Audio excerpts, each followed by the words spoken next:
नमस्कार। आज हम एक ऐतिहासिक रहस्य की तह तक जाएंगे। एक ऐसा केस जहां इतिहास की किताब के पन्ने गायब हैं और कहानी सुनाने वाले हैं बस कुछ छोटे छोटे सिक्के। जी हां, आज हम सुलझाएंगे मौर्योत्तर काल के सिक्कों का केस, जो एक बिखरे हुए साम्राज्य की अनकही दास्तां बयां करते हैं। सोचिए, जब एक बहुत बड़ा साम्राज्य, एक अंपायर, बिखर जाता है तो उसका इतिहास कौन लिखता है और कैसे लिखा जाता है?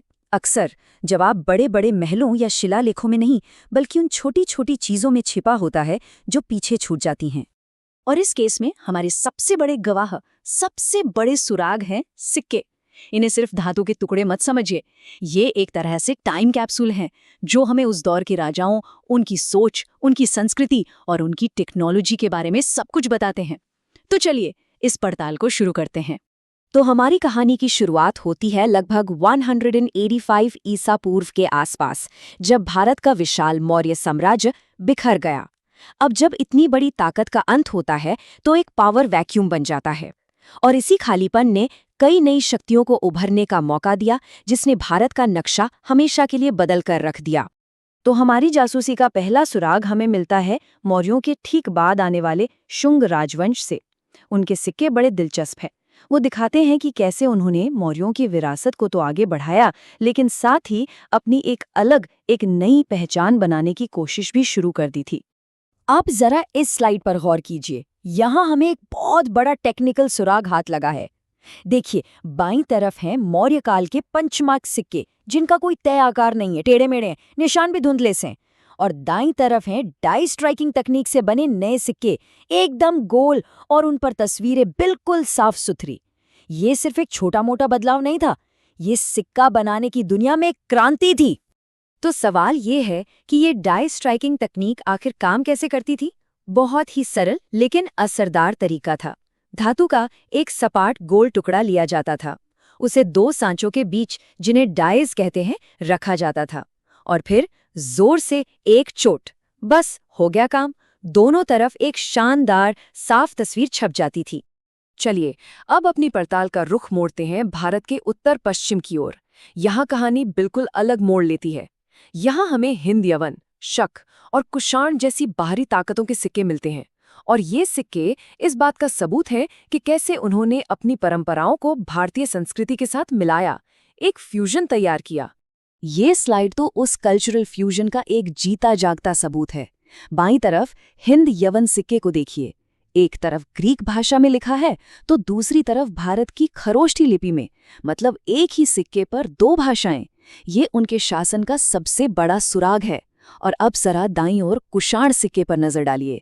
राजा ने पहने हैं मध्य एशिया के कपड़े, लेकिन सिक्के पर जो देवता बने हैं वो एकदम यूनानी स्टाइल में हैं, मतलब पूर्व और पश्चिम का एक जबरदस्त संगम। अच्छा, अब यहाँ थोड़ा ध्यान दीजिए, खासकर वो लोग जो एग्जाम की तैयारी कर रहे हैं। कुषाणों से जुड़े ये सुराग सीधे सीधे सवाल बनकर आते हैं। पहला, ये भारत में बड़े पैमाने पर सोने के सिक्के जारी करने वाले पहले शासक थे। दूसरा, इनके सिक्कों पर यूनानी और भारतीय हर तरह के देवता मिलते हैं। और तीसरा, इनके सिक्के गंगा के मैदानों तक में पाए गए हैं, जो साबित करता है कि इनका साम्राज्य कितना विशाल था। ये पॉइंट्स तो रट लीजिए। चलिए, अब उत्तर से सीधा दक्षिण की ओर चलते हैं, दक्कन के इलाके में। यहाँ सातवाहन राजवंश का दबदबा था, और उनके सिक्के हमारी कहानी में एक बिल्कुल नया और बहुत ही दिलचस्प चैप्टर जोड़ते हैं। सातवाहनों के सिक्के दो वजहों से सबसे अलग और अनोखे हैं। पहली बात, उन्होंने सीसे यानी लेड जैसी एक बहुत ही साधारण धातु का बड़े पैमाने पर इस्तेमाल किया, जो उस दौर में कोई और नहीं कर रहा था। और दूसरी, जो कि बहुत बड़ी बात है, वे पहले ऐसे स्वदेशी भारतीय शासक थे जिन्होंने अपने सिक्कों पर राजाओं की तस्वीरें बनवानी शुरू की। ये अपनी ताकत दिखाने का एक बिल्कुल नया तरीका था।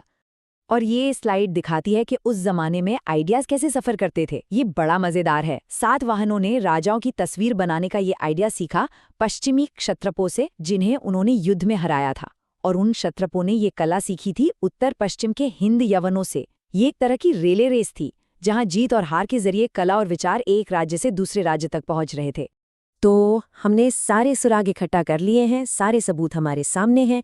अब वक्त आ गया है कि इन सबूतों के दम पर हम प्रतियोगी परीक्षाओं में पूछे गए कुछ असली सवालों को हल करें। देखते हैं हमारी ये जासूसी कितनी काम आती है। ये रहा पहला सवाल, और ये यूपीएससी प्रीलिम्स में आ चुका है। सवाल है, मौर्योत्तर काल में सिक्के ढालने के लिए मुख्य रूप से किस धातु का इस्तेमाल होता था?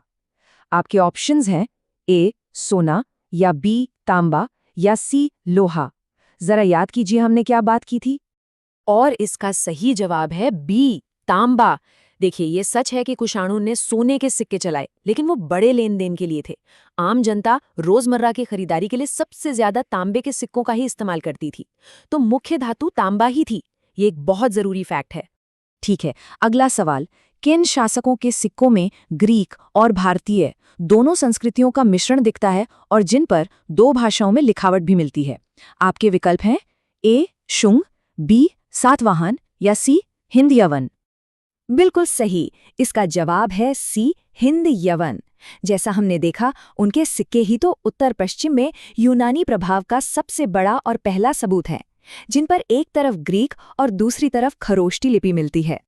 तो हमारी इस पूरी जांच पड़ताल का आखिरी फैसला क्या है? ये छोटे छोटे धातु के टुकड़े, ये सिक्के, हमें मौर्योत्तर काल के बारे में आखिर क्या बताते हैं? ये टेबल हमारी पूरी पड़ताल का निचोड़ है। एक नज़र में सब कुछ साफ हो जाता है। शुंगों के तांबे के सिक्के मौर्यों से कनेक्शन दिखाते हैं। हिंद यवनों के दो भाषाओं वाले सिक्के कल्चरल फ्यूजन का सबूत है। कुषाणों के सोने के सिक्के उनकी जबरदस्त दौलत और ताकत की गवाही हैं। और सातवाहनों के सीसे के सिक्के और राजाओं की तस्वीरें उनकी एक अलग क्षेत्रीय पहचान को सामने लाती हैं। मेरी सलाह है, इसका एक स्क्रीनशॉट जरूर ले लीजिए। रिवीजन के लिए ये परफेक्ट है। तो आखिर में हमें ये याद रखना होगा कि ये सिक्के सिर्फ पैसे नहीं हैं, ये इतिहास के छोटे छोटे दस्तावेज हैं।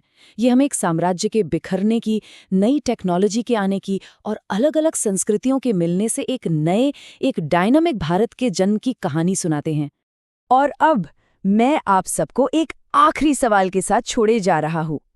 अगर एक सिक्का ताकत का, पावर का स्टेटमेंट होता है, तो मौर्योत्तर काल के सिक्कों में इतनी ज्यादा वैरायटी, इतनी ज्यादा विविधता हमें प्राचीन भारत में शक्ति के असली स्वरूप के बारे में क्या सिखाती है? इस पर सोचिएगा जरूर।